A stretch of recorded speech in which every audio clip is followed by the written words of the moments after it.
Tonight, we're going back to a time when being different could get you killed, when knowing too much about herbs could cost you your life, when healing the sick made you a target. We're diving into the secret world of medieval women who were branded as witches. But the truth about their lives before the flames will shock you. Before we dive into this incredible story, I'm curious, where are you watching this right now? And what time is it where you are? Drop a comment and let me know. Are you tucked in bed, maybe sitting by a window, or perhaps listening while you work? I love hearing from all corners of the world. And if this story moves you like it moved me when I first discovered these hidden truths, please hit that like button and subscribe for more powerful true stories that history tried to bury. Your support means everything and helps me bring you these forgotten voices from the past. Now, what you're about to hear might challenge everything you thought you knew about medieval witches. This isn't about flying broomsticks or casting evil spells. This is about real women, mothers, daughters, healers, who lived extraordinary lives in an ordinary world until that world turned against them. So grab something warm, settle in, and let me tell you what really happened behind closed doors in medieval villages. In the village of Thornwick, somewhere in the rolling hills of 13th century England, a woman named Alara awakens before the first cock crows. The air is thick with morning mist, and frost covers the thatched roofs like a silver blanket. But Alara doesn't wake because of the cold or the distant sound of church bells calling for lords. She wakes because old Henrik's fever broke sometime in the night, and she can feel it in her bones. That strange, inexplicable knowledge that tells her when someone's body has turned a corner from sickness back toward health. You see, Alara isn't what you'd call a typical medieval woman. While other wives in Thornwick are already stirring their porridge and checking on sleeping children, while merchants' daughters are preparing for another day of mending and weaving, Alara is moving through her small cottage with purpose that has nothing to do with domestic duties. She's grinding willow bark with a pestle worn smooth by 20 years of use. She's brewing elderflower tea in a clay pot that's been passed down through 3 generations of healing women. She's checking the dried bundles of herbs that hang from every rafter in her home, like aromatic guardians. Alara is what her village calls a cunning woman, a title that carries weight in these small communities scattered across medieval Europe.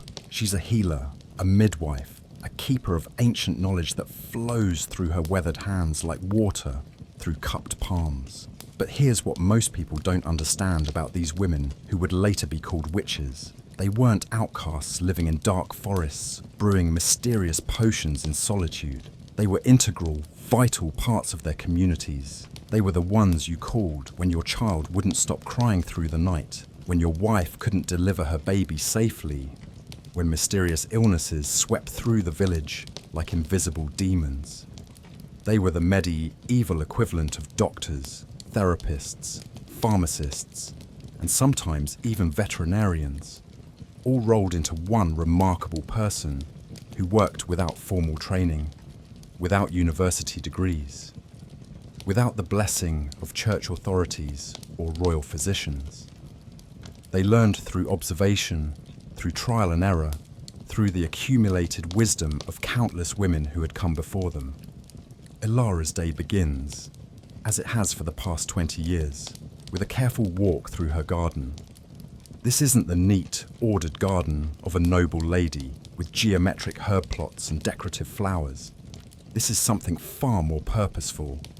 A carefully cultivated pharmacy where every plant has been chosen for its healing properties, where every row represents generations of hard-won knowledge about which herbs help and which harm. In the early morning light, she moves between the plants like a mother checking on sleeping children.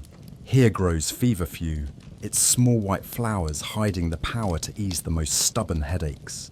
There stands chamomile, humble and unassuming, but capable of bringing peaceful sleep to the most troubled minds. Comfrey spreads its broad leaves near the garden wall, ready to heal broken bones and torn flesh.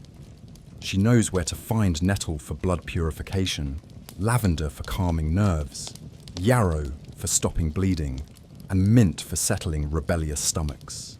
But Alara's knowledge goes far deeper than simply knowing which plants to pick. She understands the intricate timing of when to harvest each herb. Feverfew must be gathered just as the flowers begin to open. Comfrey root is most potent when dug in the fall after the first frost. And certain mushrooms must be collected in very specific weather conditions, or they become deadly instead of healing. She knows which mushrooms can save a life, and which can end it with just a few small bites. She understands the phases of the moon and how they affect both the potency of plants and the health of people. When to plant, when to harvest, when certain remedies work best. This knowledge isn't written in books, because books are rare and expensive. And besides, most of what she knows could never be captured in writing anyway. It's passed down through generations of women, whispered from mother to daughter, grandmother to granddaughter, in kitchens warmed by cooking fires and gardens heavy with morning dew. The irony is heartbreaking when you really think about it. These women possess more practical, effective medical knowledge than most university-trained physicians of their time. While learned doctors were bleeding patients to balance their humours, according to ancient Greek texts they'd never questioned, while they prescribed mercury for ailments it would only worsen, cunning women were actually curing people with remedies that modern science has proven effective. Willow bark, which Alara grinds so carefully this morning, contains salicin, the precursor to aspirin. Foxglove, which she uses with extreme caution for hearts that beat too fast or too slow, contains digitalis, still used in cardiac medicine today. The mouldy bread she applies to infected wounds contains natural antibiotics that won't be officially discovered for another 600 years. But knowledge, especially in the hands of women, was becoming increasingly dangerous in medieval Europe. The Catholic Church was working to consolidate its power over every aspect of daily life, and anything that smacked of pagan tradition, which included most folk healing practices, was viewed with growing suspicion. Universities were emerging across Europe, institutions dominated by men who studied medicine from ancient texts rather than from direct observation of what actually helped people feel better. These institutional forces, religious, academic, and political, would eventually collide with the world of cunning women in ways that would cost thousands upon thousands of lives. But for now, in the quiet pre-dawn hours of an ordinary Tuesday morning, Alara simply tends to her garden and prepares for another day of doing what she's always done, helping her neighbours survive in a world that could kill you with a bad tooth, a difficult birth, or a simple cut that wouldn't heal properly. As she works in the growing light, Alara has no way of knowing that in just 50 years, women like her will be burning in town squares across Europe. She doesn't know that her extensive knowledge of herbs will be twisted into evidence of devil worship, that her ability to ease pain will be seen as supernatural power that could only come from dark sources, that her very success as a healer will mark her as a threat to the natural order of things. She doesn't know that the networks of women who support and teach each other will be branded as covens of witches. She doesn't know that every remedy she prepares, every life she saves, every baby she delivers safely will be remembered not as acts of mercy, but as evidence of her guilt when the trials begin. For now, she simply does what she's always done, what her mother and grandmother did before her. She gathers her plants with reverent hands, prepares her remedies with careful precision, and gets ready to help whoever needs her. Because in her world, being a cunning woman isn't about magic or mystery or supernatural power. It's about serving your community with whatever gifts you've been given, using whatever knowledge you've accumulated, offering whatever healing you can provide to ease the suffering that touches every life. The morning sun is beginning to burn off the mist now, and somewhere in the village, Alara knows that Henrik's wife is waking up to find her husband's fever finally broken. Soon there will be a soft knock at Alara's door.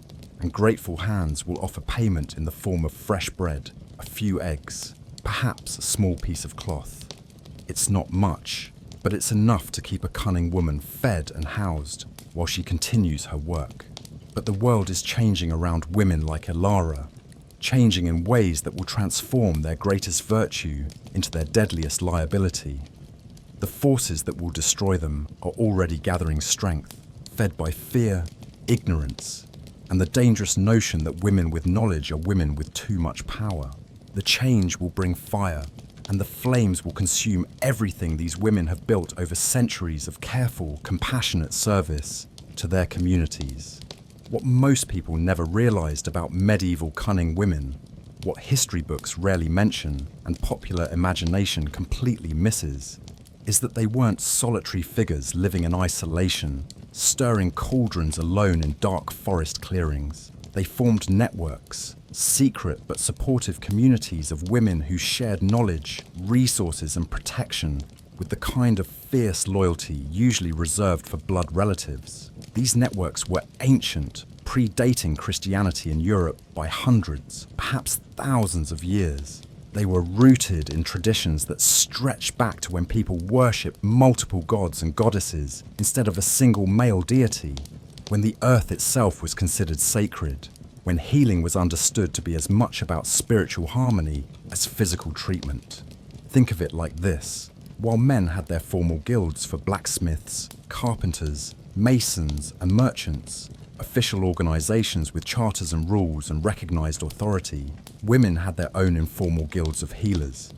They met in kitchens while bread rose in ovens, in gardens while children played nearby, at wells where they drew water for their families.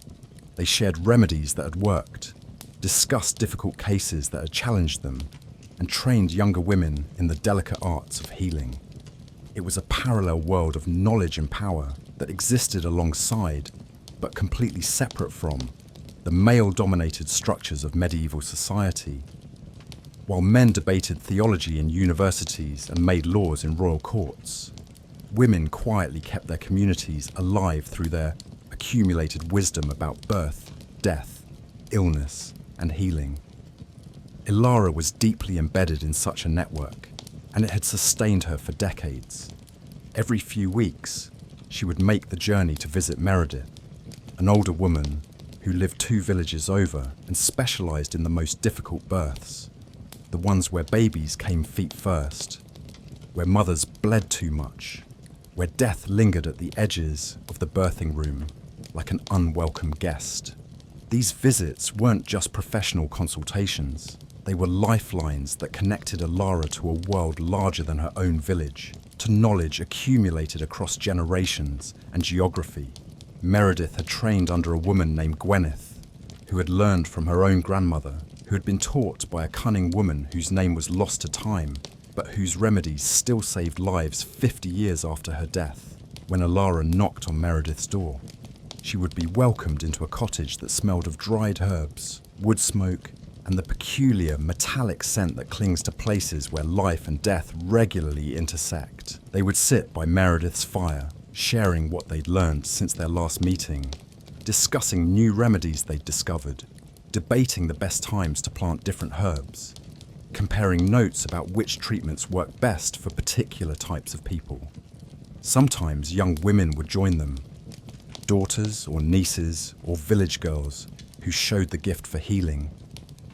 The gift was something that couldn't really be taught, though the knowledge certainly could be.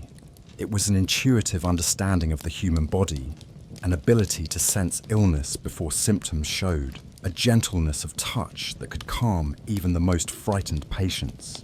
These young women would sit quietly at first, absorbing conversations about topics they barely understood. Gradually, they would be allowed to ask questions, to share their own small observations, to handle herbs, and learn to identify them by sight, smell, and taste. Eventually, if they proved worthy, they would be taught the most closely guarded secrets, which plants could end unwanted pregnancies, which combinations could ease the pain of difficult deaths, which remedies could be dangerous in the wrong hands. The knowledge they shared during these gatherings was vast and sophisticated in ways that would astonish modern people. They understood human anatomy from assisting at countless births and deaths, from treating injuries and examining the sick. They knew pharmacology from generations of careful experimentation with plants, tracking what worked and what didn't, what helped and what harmed. They practiced psychology centuries before it had a name, offering comfort and counsel to troubled souls. Understanding that physical symptoms often had emotional roots. They were astronomers, tracking moon phases and seasonal changes that affected both the potency of plants and the health of their patients. They were chemists, combining ingredients in precise proportions to create medicines that could cure or kill depending on the dosage. But perhaps most importantly, they were historians. In a largely illiterate world, these women were the keepers of collective memory. They remembered which families were prone to certain illnesses, which remedies had worked for specific conditions in the past, which years had brought particular plagues or famines or unusual weather patterns. They passed down not just medical knowledge, but cultural wisdom that held communities together across generations. They knew stories that explained why certain rituals were performed, why particular herbs were gathered under specific conditions, why some healing practices required prayers or chants that seemed to have nothing to do with medicine. This wasn't superstition. It was a way of preserving precise instructions in memorable form, ensuring that critical knowledge wouldn't be lost or corrupted as it passed from person to person. The church authorities, however, saw something entirely different when they looked at these networks. They saw women meeting in secret, sharing knowledge that hadn't been approved by male religious leaders. They saw healing practices that involved herbs and rituals that seemed suspiciously pagan, too similar to the old religions that Christianity was still working to eradicate. They saw women who wielded power over life and death, a power that, in their view, should belong only to God and his appointed representatives on earth. Worse still, they saw women who were often more successful than officially sanctioned physicians, whose treatments actually worked when university-trained doctors failed. What made the situation even more threatening was that these women were demonstrably more effective healers than the men who claimed authority over medicine. While doctors trained in universities killed patients with mercury poisoning and excessive bloodletting, while they prescribed treatments based on ancient texts that had never been tested, cunning women were actually curing people using methods refined through centuries of careful observation. This wasn't just threatening to religious authority, it was threatening to the emerging medical establishment that wanted to monopolize healing practices and eliminate competition from unlicensed practitioners. If illiterate peasant women could achieve better results than university-educated physicians, what did that say about the value of formal medical training? The networks that had once been these women's greatest strength would eventually become evidence of their supposed guilt.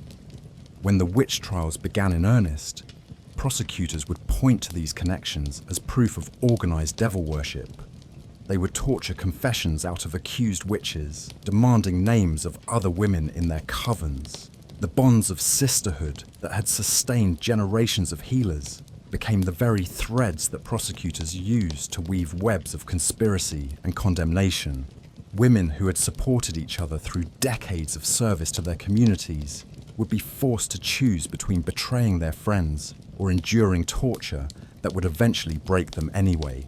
But in the quiet years before the trials began, before fear poisoned the wells of trust that had sustained these networks for generations, the sisterhood of cunning women hummed with life and purpose.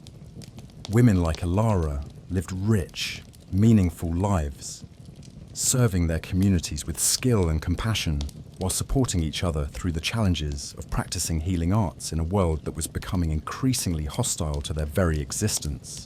They had no idea that their greatest virtue, their ability to heal, to help, to ease suffering wherever they found it, would soon be twisted into their greatest crime. They didn't know that the knowledge they shared so freely among themselves would be branded as dark magic, that the networks that sustained them would be called covens, that their very success would be taken as proof of supernatural power that could only come from evil sources. The sisterhood that had protected them for centuries was about to become their undoing, transformed by fear and persecution into the evidence that would condemn them to flames. To understand what medieval cunning women actually did on a daily basis, we need to forget everything Hollywood has ever taught us about witchcraft. Strip away the dramatic imagery of bubbling cauldrons filled with eyes of newt and toe of frog, the theatrical incantations spoken over smoking potions, the flying broomsticks and dancing with devils under the full moon. The reality was far more mundane and, honestly, far more impressive than any fantasy. These women were practical healers using empirical knowledge that had been refined over centuries of careful observation and experimentation. They were scientists before science had a name, researchers without laboratories, physicians without degrees who often achieved better results than their formerly trained counterparts. Ilara's typical day would begin with diagnosis, and her methods would be familiar to any modern doctor, though her tools were far simpler. When someone came to her with an ailment, she didn't consult crystal balls or read omens in entrails. Instead, she looked carefully at their complexion, noting whether skin was pale, flushed, yellow, or grey. She felt their pulse, not just at the wrist, but at various points on the body, understanding that different pulse points could reveal different information about what was happening inside. She examined tongues, knowing that a white coating suggested one type of illness, while a red, swollen tongue indicated something else entirely.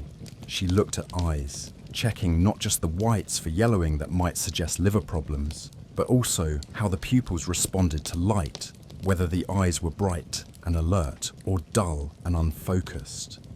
She asked detailed questions about symptoms, when they started, how they progressed, what made them better or worse, whether they were accompanied by other problems. She inquired about appetite, sleep patterns, bowel movements, and urination, understanding that the body was a complex system where problems in one area often manifested as symptoms in another. Her diagnostic skills extended to reading social and emotional contexts as well. She understood that a child who wouldn't eat might be suffering not from a stomach ailment, but from fear or sadness. She recognized that a woman who complained of constant headaches might be dealing with an abusive husband or overwhelming responsibilities rather than any physical disease. Once she had gathered all this information, Ilara would formulate a treatment plan that was remarkably sophisticated. For a child with a persistent cough, she might prepare a syrup from horehound and honey, ingredients that we now know have genuine expectorant and antimicrobial properties. But she wouldn't just hand over the medicine and send the family away. She would also examine the child's living conditions. Was the cottage damp, contributing to respiratory problems? Was the child getting enough food and sleep? Were there emotional stresses that might be weakening the child's ability to fight off illness? She might recommend changes to diet, sleeping arrangements, or daily routines as part of the treatment. For a woman struggling with painful menstruation, Ilara might recommend a tea made from raspberry leaves, which modern research has shown can help tone uterine muscles and reduce cramping. But she would also inquire about the woman's general health, her diet, her workload, and her relationships. Understanding that menstrual problems often reflected broader issues with health and stress.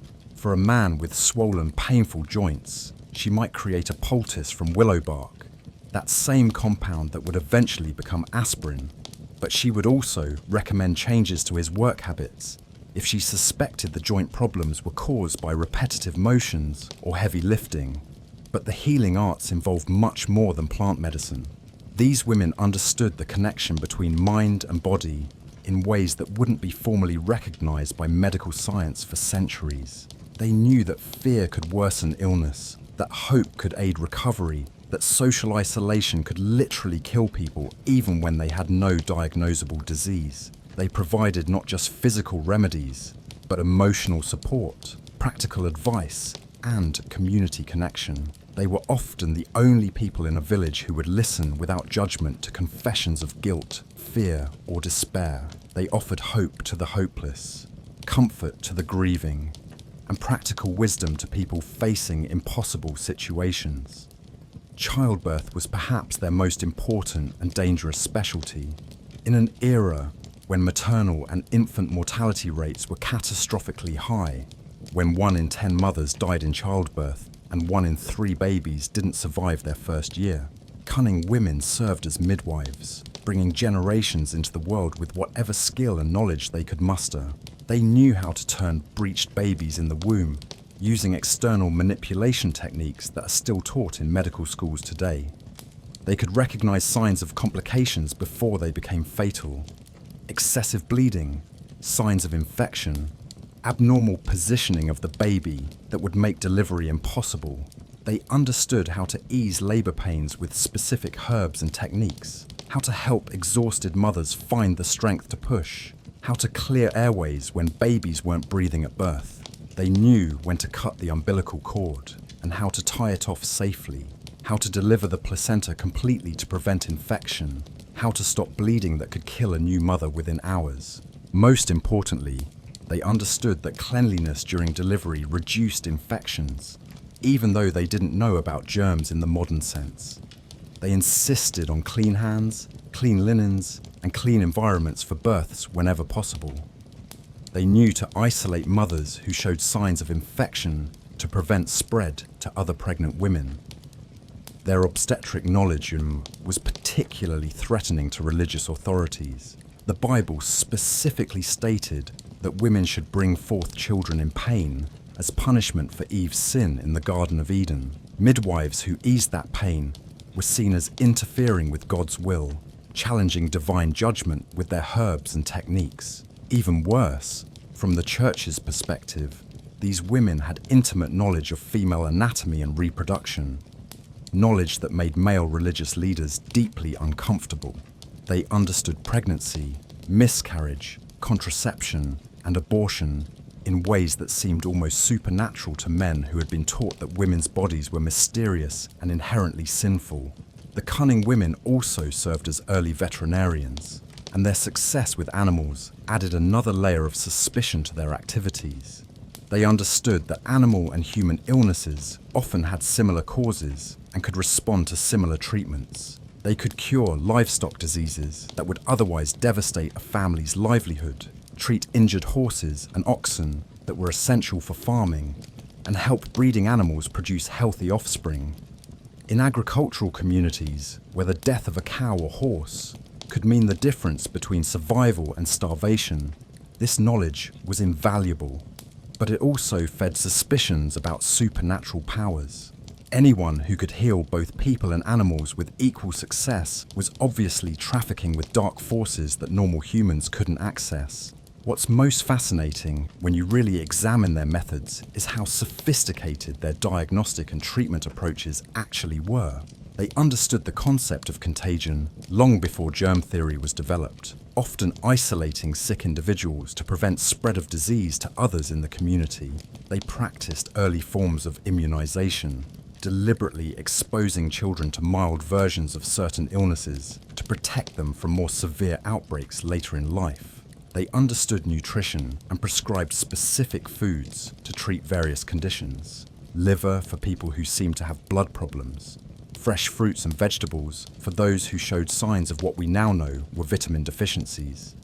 They also developed early forms of anesthesia for surgical procedures. And yes, cunning women sometimes performed surgery, particularly for childbirth complications, infected wounds, and broken bones.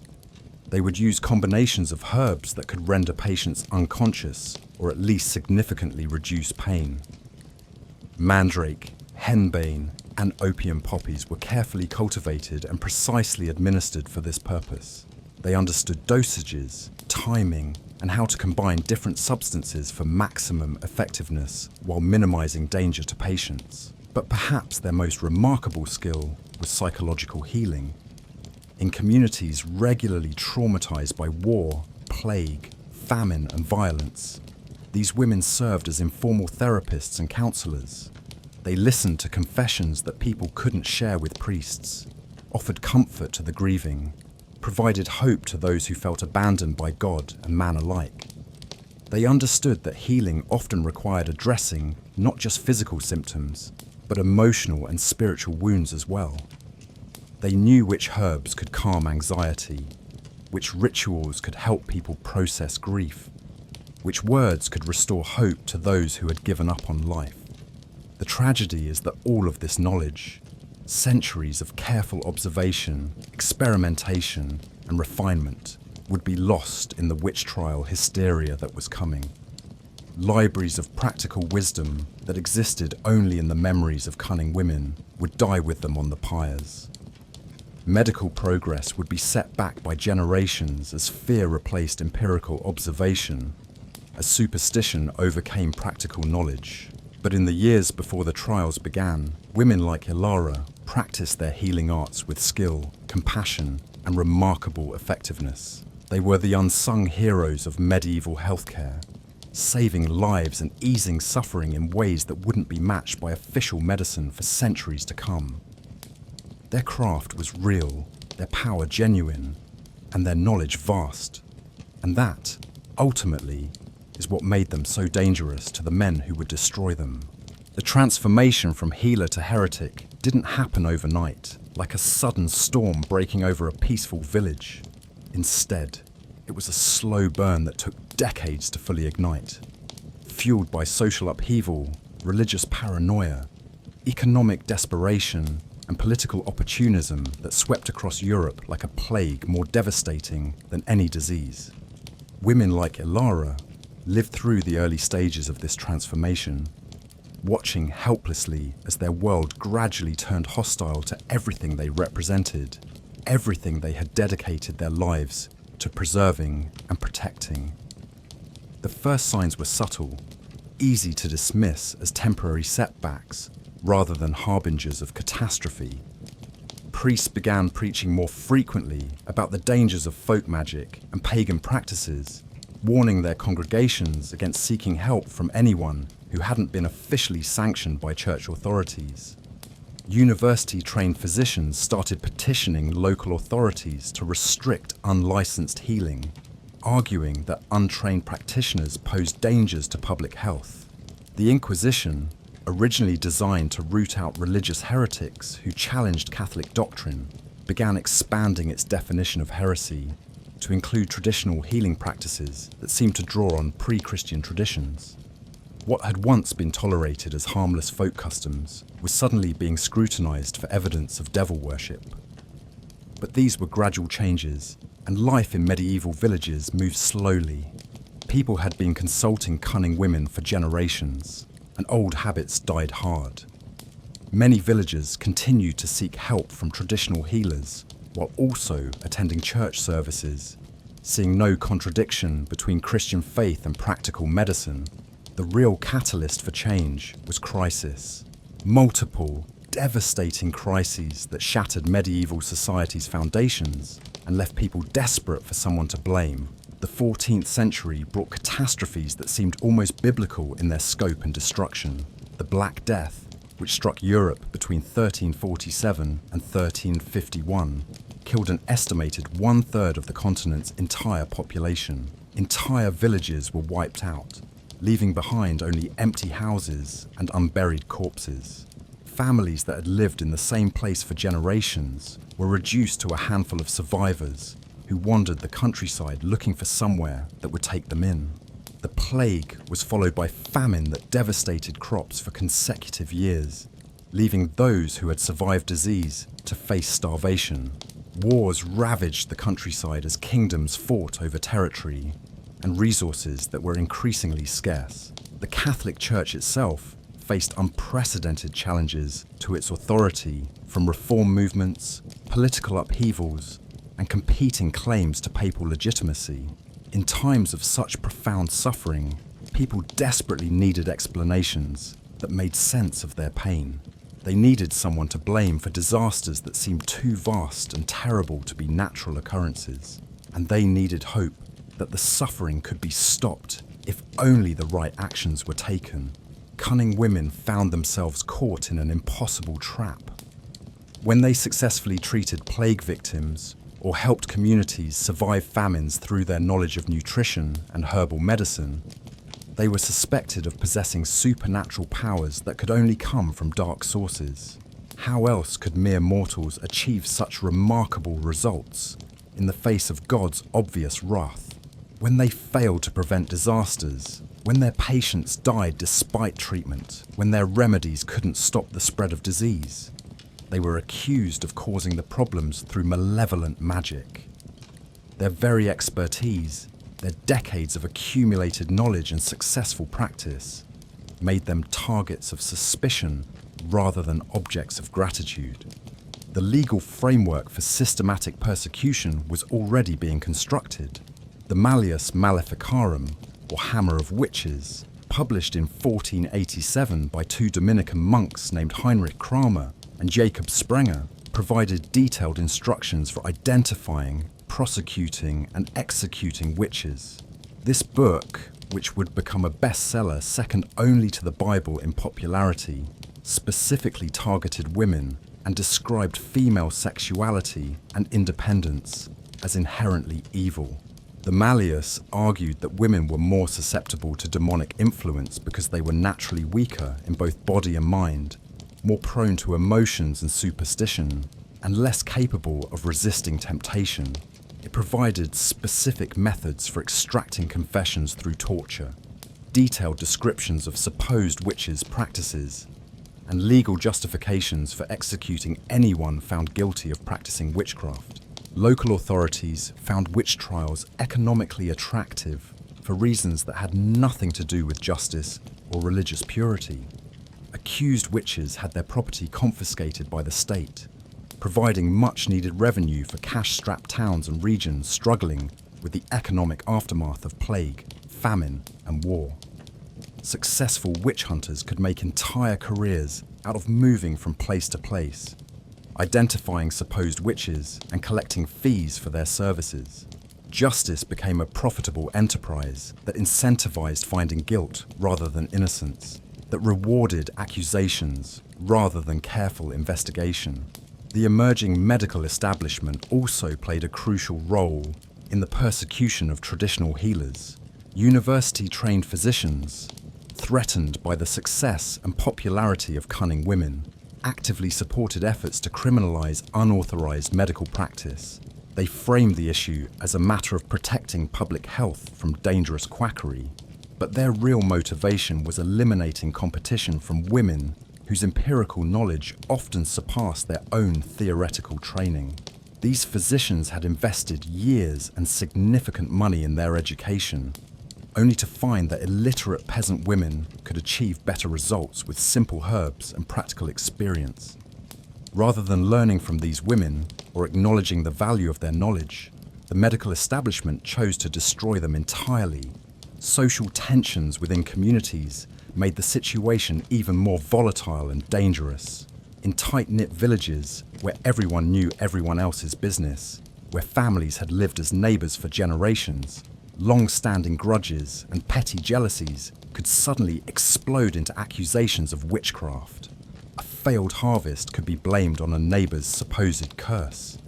A suspicious death could be attributed to malevolent magic rather than natural causes. Old women who lived alone, particularly those with extensive knowledge of herbs and healing, became convenient scapegoats for any misfortune that befell their communities. The accusation process itself was designed to be inescapable, a legal maze with no exit once you were caught in its snares. If a woman confessed to witchcraft under torture, she was obviously guilty and would be executed.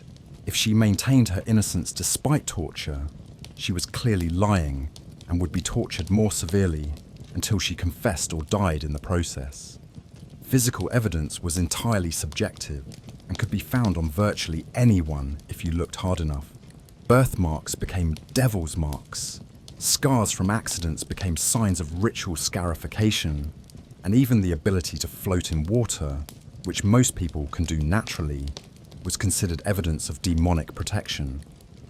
Knowledge itself became evidence of guilt. If a woman knew too much about herbs, she must have learned from supernatural sources. If she could predict weather patterns or seasonal changes, she was obviously consulting with devils. If she was too successful at healing, she was clearly using powers that no mortal should possess. Even failure could be twisted into evidence of guilt. If a woman's remedies didn't work, it proved she was incompetent and dangerous. If they worked too well, it proved she had supernatural help. There was literally no outcome that couldn't be interpreted as evidence of witchcraft if the authorities were determined to find guilt. Women like Alara began to notice the changes in their communities long before formal accusations began. Neighbours who had once welcomed their help with gratitude and warmth became suspicious and distant. Requests for healing services declined as people grew afraid of being associated with suspected witches. Children who had once run to cunning women for comfort when they were hurt or scared were now warned to stay away from their cottages. Pregnant women who desperately needed help with difficult births chose to risk death rather than seek assistance from traditional midwives. Some cunning women tried desperately to adapt to the changing climate. They emphasized the Christian aspects of their practice, blessing their remedies with prayers to Jesus and Mary, rather than invoking older traditions. They hung crosses in their cottages and attended church services more frequently, hoping to demonstrate their religious orthodoxy. But adaptation wasn't enough to save them. The witch trial machinery, once set in motion, developed its own momentum that had little to do with actual guilt or innocence. Fear bred more fear. Accusations led to more accusations, and the networks of wise women that had sustained communities for centuries began to unravel in an atmosphere of terror and suspicion. The irony was devastating and complete.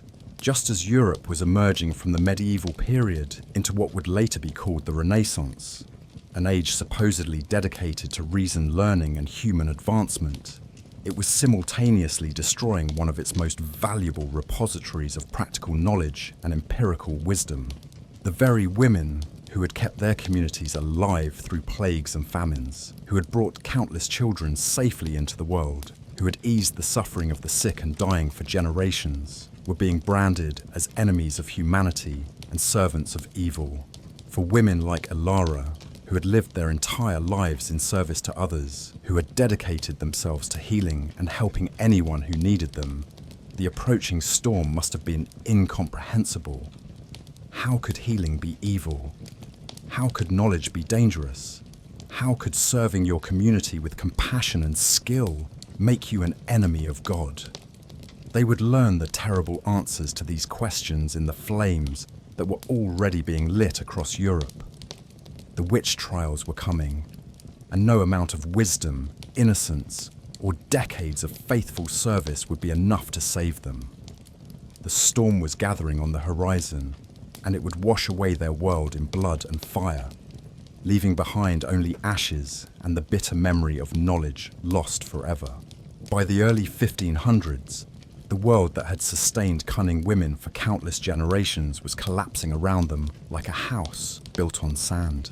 The witch trials had begun in earnest, spreading across Europe with the speed and devastation of wildfire. The terror was no longer a distant rumor or an abstract threat. It was knocking on doors, filling courtrooms, and lighting pyres in town squares from Scotland to Sicily. Women who had once been respected healers, sought out by desperate families, and trusted with the most intimate details of their communities' lives, found themselves hiding their knowledge like shameful secrets. They destroyed their carefully tended herb gardens under cover of darkness, burned their accumulated stores of dried remedies, and threw their precious recipe books into rivers and wells to prevent them from being used as evidence. The networks that had connected wise women across villages and regions for centuries were being systematically destroyed, severed by fear as much as by the executioner's axe. Women who had once travelled freely between communities to share knowledge and assist with difficult cases now stayed close to home, afraid that any unusual movement would be interpreted as evidence of attending witches' sabbats. Alara, now in her early 60s, watched with growing horror as her carefully built life crumbled around her like autumn leaves. Her weathered hands, which had delivered hundreds of babies and prepared thousands of healing remedies, now trembled not from age, but from the constant fear that had settled into her bones like winter cold that never broke. The network of wise women that had supported her for decades was being systematically destroyed. Meredith, the elderly midwife who had been her mentor, closest friend, and source of knowledge for over 20 years, had been arrested 3 months earlier on charges of witchcraft. The charges were as predictable as they were horrifying: practicing magic without church approval, causing the death of livestock through curses, and consulting with demonic spirits to gain unnatural knowledge of healing. Under torture that lasted for weeks, Meredith had eventually confessed to making a pact with the devil in exchange for supernatural healing powers. She had described in vivid detail attending midnight sabbats, where witches danced naked around fires, kissed the devil's posterior, and plotted to destroy Christian civilization. Most damning of all, she had named 17 other women as members of her coven, providing detailed accounts of their supposed crimes and demonic activities. Alara's name was prominently featured on that list of accused conspirators.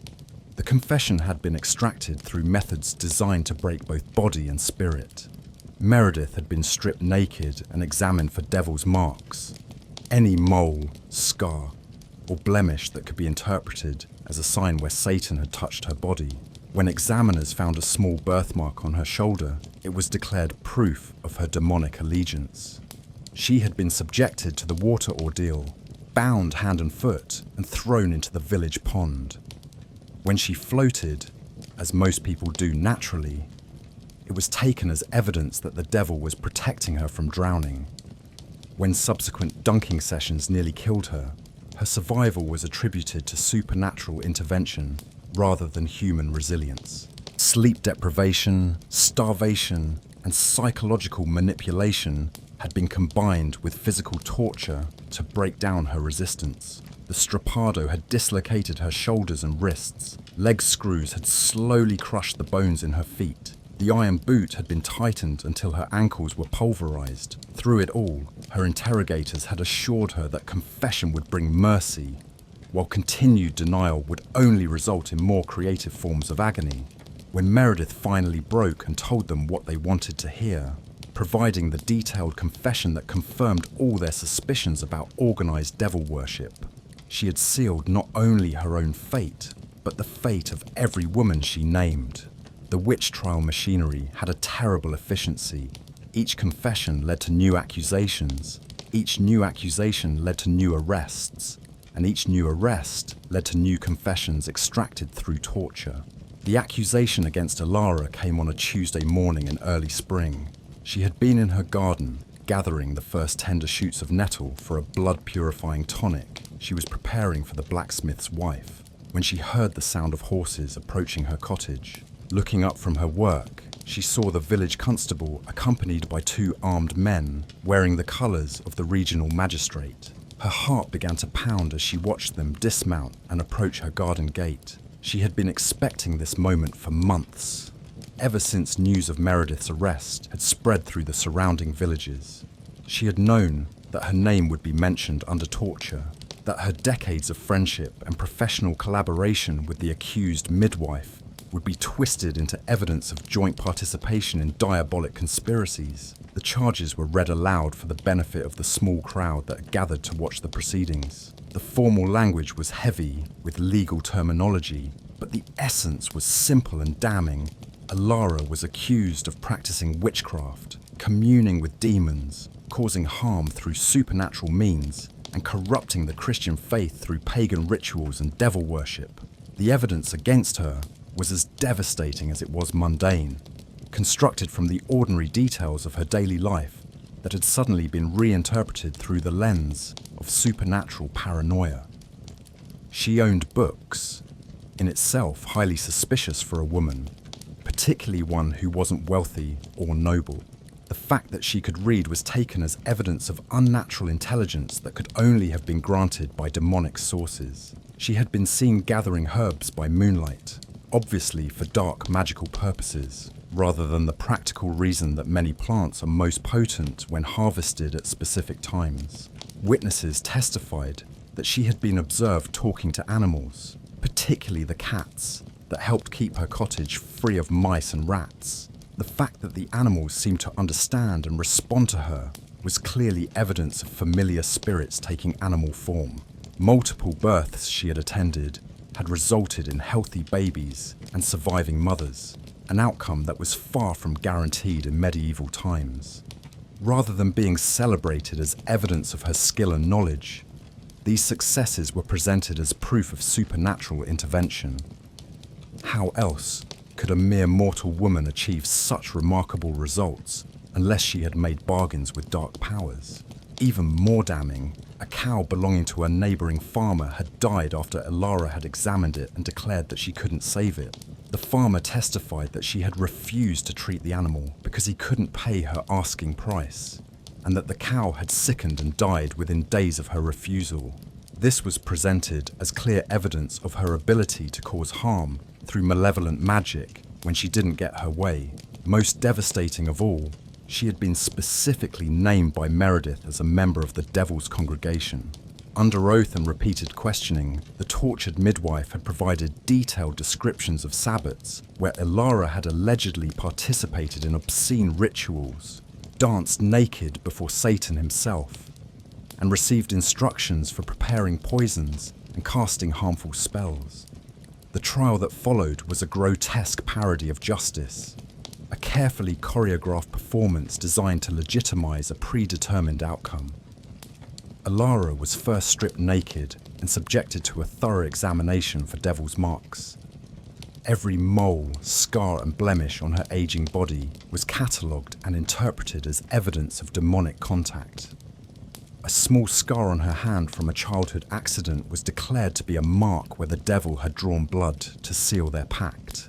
Age spots on her arms were identified as places where familiar spirits had sucked supernatural nourishment from her body. Even the calluses on her fingers, from decades of grinding herbs and preparing medicines, were presented as evidence of unnatural activities. When the physical examination proved inconclusive, as it always did, since any mark could be interpreted as supernatural evidence if you were determined to find guilt, she was subjected to the water ordeal. Bound hand and foot, she was thrown into the village pond multiple times, while officials observed whether she would sink or float. The logic of the water ordeal was as circular as it was deadly. If an accused witch sank and drowned, it proved her innocence, but left her dead. If she floated, it proved her guilt, because pure water would reject someone who had been corrupted by demonic influence. There was literally no outcome that could establish innocence and allow survival. Ilara, like most people, had enough natural buoyancy to float temporarily before eventually sinking.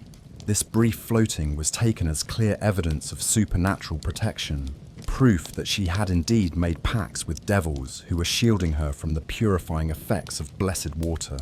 When these tests failed to produce the confession that would streamline her execution, torture was applied with methodical precision. The tools of interrogation were specifically designed to extract confessions from accused witches, while maximizing pain and minimizing the risk of accidental death before a full confession could be obtained. The strappados slowly dislocated her shoulders and wrists as she was hoisted into the air by ropes tied around her arms. Leg screws were gradually tightened around her shins, crushing bone and tissue with mechanical precision. The iron boot was applied to her feet, slowly compressed until bones cracked and blood flowed. Between sessions of physical torture, she was subjected to sleep deprivation, starvation, and psychological manipulation designed to break her will to resist. Interrogators assured her that confession would bring mercy and a quick death, while continued denial would only result in more creative and prolonged torment. They described in graphic detail what would happen to her if she didn't cooperate. how they would apply heated irons to her body, how they would use devices specifically designed to tear flesh from bones, how they would keep her alive through weeks of agony before finally allowing her to die. They showed her the tools they would use, explained how each one worked, and invited her to imagine the pain that awaited her if she continued to lie about her obvious guilt. But Ilara held out longer than most victims of the witch trial system. Even as her body was systematically broken, even as pain became her only reality, she continued to maintain her innocence. She had never worshipped the devil, never cast harmful spells, never participated in demonic rituals or sabbats. She had simply used the knowledge passed down through generations of women to help her community heal and survive. She had saved lives, eased suffering, brought children safely into the world, and provided comfort to families facing loss and despair. How could such actions be evil? How could healing be construed as harm? How could serving others with compassion and skill be twisted into evidence of serving Satan? The prosecutor's response to her protest was chilling in its twisted logic. Ilara's very success as a healer proved her guilt beyond any doubt. How else could an illiterate peasant woman achieve such remarkable results unless she had received supernatural assistance? Her knowledge of herbs and anatomy exceeded what any mere mortal should possess without formal training. Her ability to diagnose illnesses and predict their outcomes demonstrated prophetic powers that could only come from demonic sources. Moreover, her independence as an unmarried woman living alone was itself evidence of unnatural behavior that violated God's design for human society. Good Christian women submitted to male authority, fathers, husbands, priests, or civic leaders who could guide their weaker feminine nature and protect them from temptation. Ilara's autonomy and self-sufficiency violated the natural order, and therefore must have been enabled by dark, supernatural forces. Even her protestations of innocence were used against her.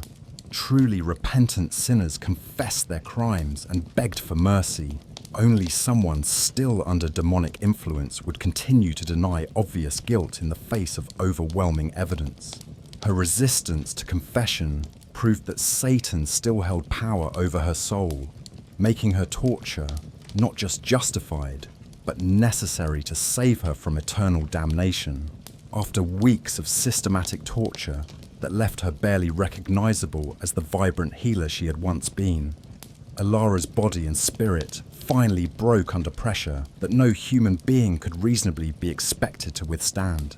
Broken bones, infected wounds, and constant agony had reduced her to a shadow of her former self. But more than physical pain, it was the complete destruction of everything she had believed about justice, mercy, and the basic goodness of human nature that finally shattered her resistance. The very people she had spent her life helping were watching her torture with approval. The knowledge she had used to save their children was being branded as evil.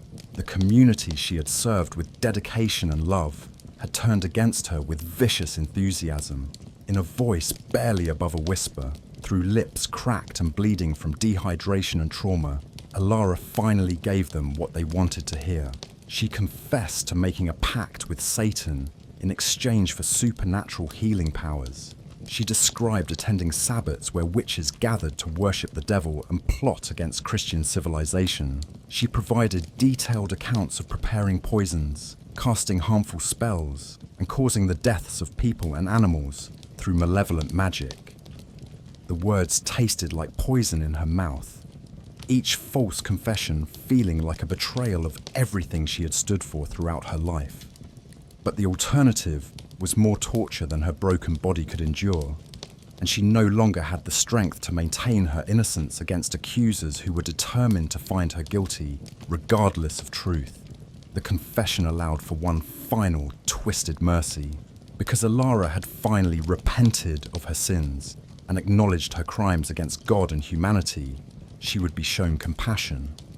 Instead of being burned alive, screaming in agony as flames consumed her living flesh, she would be strangled before the fire was lit. This was considered an act of Christian mercy, a demonstration of the Church's infinite capacity for forgiveness toward those who truly repented their evil ways. As her execution date approached, Alara was allowed brief visits from local priests who came to hear her final confession and prepare her soul for the afterlife. They spoke to her about salvation, about the importance of dying in a state of grace, about how her confession and execution would serve as a warning to other women who might be tempted to dabble in dark arts. She listened to their words with empty eyes, no longer having the energy to protest or explain. The woman who had once possessed encyclopedic knowledge of healing herbs and treatments now struggled to remember her own name. The hands that had delivered hundreds of babies and prepared countless remedies hung limp and useless at her sides. But in her final hours, as she sat in her damp, dark cell awaiting execution, something of her old spirit flickered back to life. She began to remember not the false confessions tortured out of her, but the real memories of her life as a healer. She remembered the grateful tears of mothers whose children she had saved, the relief of families whose loved ones had recovered under her care, the quiet satisfaction of using her knowledge to ease suffering wherever she found it. She remembered Meredith teaching her how to turn a breech baby, showing her which herbs could stop bleeding and which could ease pain. She remembered the networks of women who had supported each other across generations, sharing knowledge and wisdom that had kept their communities alive through plague, famine, and war. She remembered the feeling of a successful healing, the moment when a fever broke, or a wound began to close cleanly, or a baby took its first healthy breath. She remembered the trust in people's eyes when they came to her for help, the faith that her knowledge and skill could make the difference between life and death. These memories, at least, were real. Whatever lies she had been forced to tell under torture, whatever false confessions had been extracted from her broken body, the truth of her life remained unchanged. She had been a healer, a helper, a woman who had dedicated her existence to serving others with whatever gifts she possessed. That truth would die with her on the pyre, but it was still truth. And perhaps, in some small way, that was enough. The morning of Alara's execution dawned grey and cold, with a bitter wind that seemed to cut through even the thickest cloaks worn by the crowd that gathered in Thornwick's central square. Word of the witch burning had spread throughout the surrounding countryside, and people had travelled from villages dozens of miles away to witness what they had been told was a victory of good over evil, of Christian righteousness over demonic corruption. A rough wooden platform had been constructed in the centre of the square, surrounded by bundles of dry wood, straw, and kindling that would ensure the fire burned hot and fast. The local magistrate had spared no expense in constructing a pyre that would serve as both execution device and public spectacle, a theatrical demonstration of what happened to those who dared to challenge the natural order of things. Alara was led from her cell in chains, barely able to walk after weeks of torture and imprisonment. The crowd that had gathered included many people she had helped over the years. Mothers whose children she had delivered safely, farmers whose animals she had healed, families she had nursed through illnesses that might otherwise have killed them all. Some watched in horror and guilt, understanding at some level that they were witnessing the murder of a good woman who had never harmed anyone. They avoided eye contact, stared at their feet, and shifted uncomfortably as they struggled with the cognitive dissonance of seeing someone they knew to be helpful and kind, transformed into a supposed agent of ultimate evil. But others had convinced themselves completely that the woman they had known for decades was merely a disguise worn by a servant of Satan. They jeered and called out accusations, threw stones and garbage, and shouted demands that she confess her remaining sins before meeting her well-deserved fate. Children who had once run to Alara for comfort when they were hurt or frightened now pelted her with mud and rotting fruit, their parents encouraging them to show their hatred for the devil's servant who had tried to corrupt their innocent souls. The transformation was complete. The healer had become the villain, the helper had become the enemy. As Alara was bound to the stake at the center of the pyre, The magistrate read aloud the formal charges and the confession that had been extracted from her under torture. Each word fell like a stone into the crowd, confirming their beliefs about the danger that had been living among them, the evil that had masqueraded as good for so many years.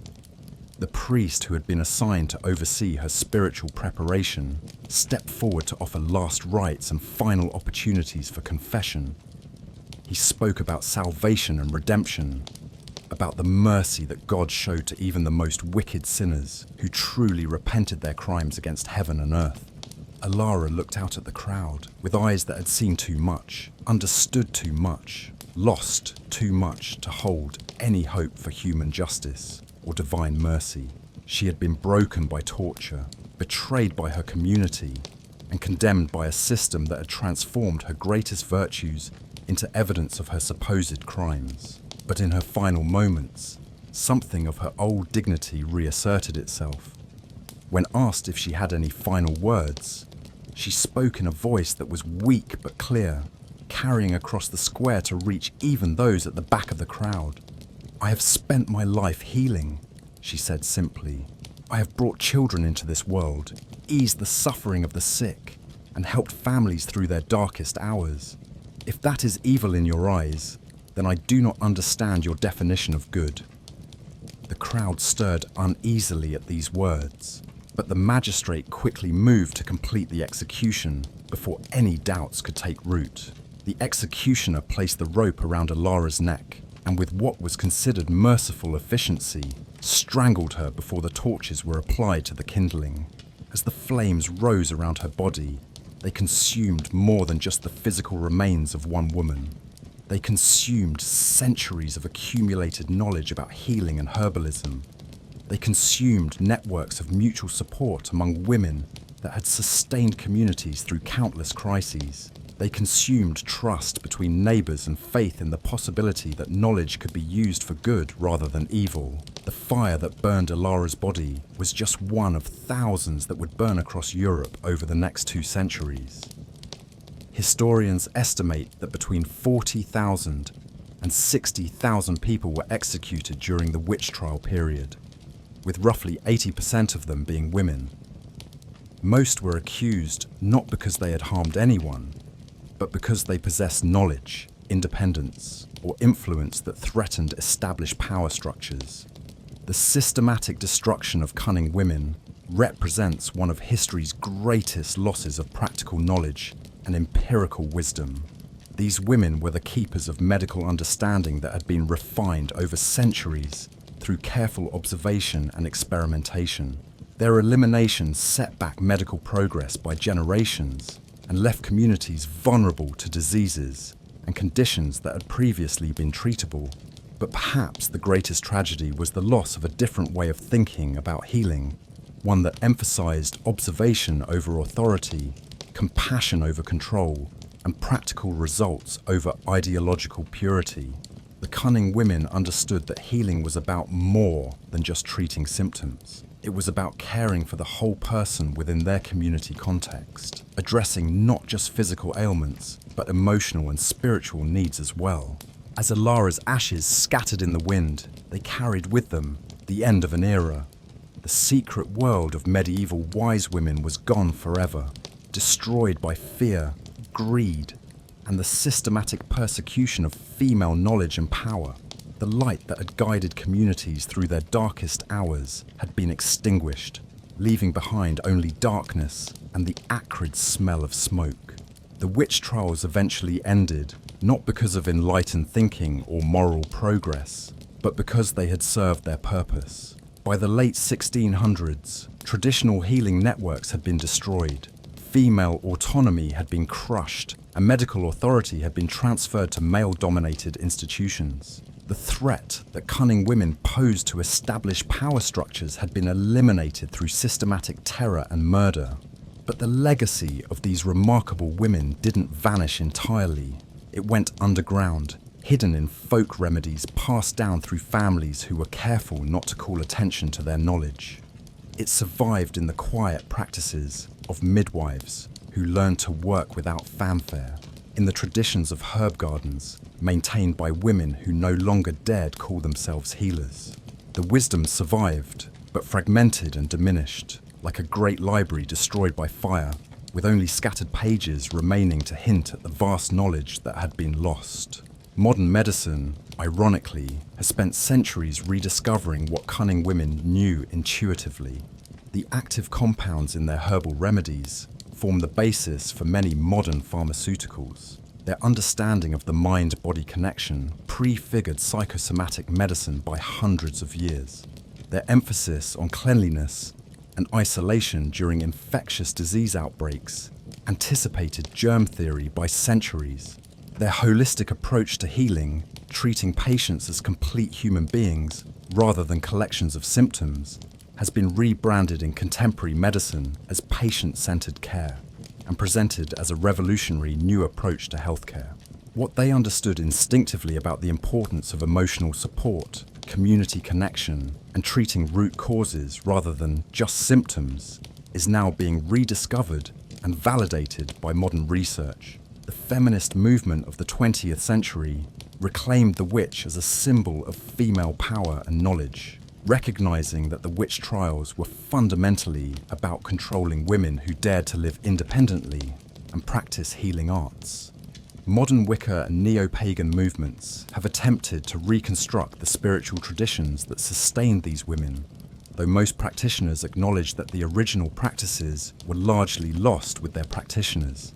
Contemporary herbalists and alternative healers often trace their lineage back to the cunning women, seeing themselves as carrying forward an ancient tradition of natural healing that survived persecution and suppression. Medical anthropologists study traditional healing practices around the world, recognizing that indigenous and folk medical systems often contain valuable knowledge that has been overlooked or dismissed by Western medicine. But perhaps the most important legacy is the recognition that knowledge and healing can be dangerous to those who profit from ignorance and suffering. The witch trials weren't really about magic or supernatural powers. They were about eliminating competition, controlling women, and ensuring that healing remained in the hands of male-dominated institutions that valued authority over effectiveness. The persecution of cunning women established patterns that persist today in various forms. Alternative healers still face legal challenges and professional ostracism from established medical authorities. Women who practice traditional healing arts in developing countries are often marginalized and persecuted. The medicalization of childbirth has largely eliminated the traditional role of midwives in many societies, despite evidence that midwife-assisted births often have better outcomes than hospital deliveries. Knowledge that exists outside official institutions is still viewed with suspicion and hostility. Empirical observation is often dismissed if it doesn't conform to established theories.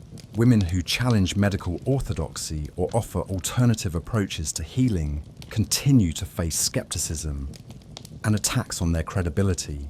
The story of medieval cunning women serves as a powerful reminder that progress is not always linear, that knowledge can be lost as well as gained, and that fear can triumph over wisdom if left unchecked. It reminds us that some of humanity's greatest healers lived and died in obscurity, their contributions forgotten because they challenged power structures that preferred ignorance to independence. If we could somehow bring Alara back to life and show her the modern world, she would be amazed by our technological advances in medicine and surgery. But she would also be horrified by how much of her practical wisdom we've had to painstakingly rediscover. How we separated the art of healing from the practice of compassion. How we learned to treat symptoms rather than people. She would recognize the value of antibiotics and surgical techniques, while wondering why we forgot that health is about more than just the absence of disease. Why we lost the understanding that healing requires addressing not just physical symptoms, but emotional and spiritual needs as well. The women we called witches were never magical in the supernatural sense. They were simply knowledgeable, compassionate, and brave enough to use their gifts in service of others. They understood that healing was both a science and an art, requiring not just technical skill, but empathy, intuition, and deep understanding of human nature in all its complexity.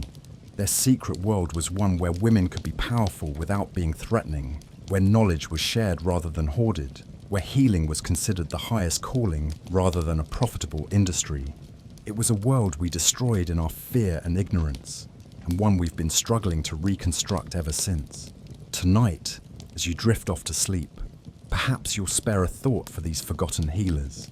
They lived in the shadows of history, died in the flames of injustice, but their spirit lives on in everyone who chooses compassion over cruelty, knowledge over ignorance, healing over harm.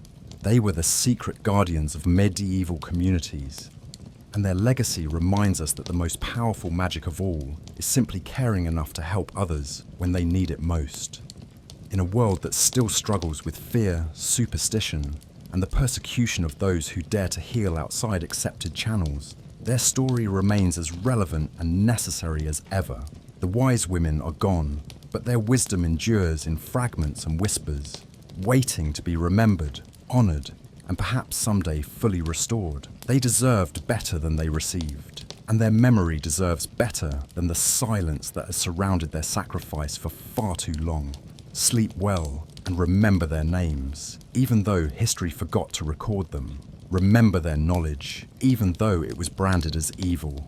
Remember their courage, even though it was rewarded with flames. They were healers in a world that called them witches, and their true story is finally being told.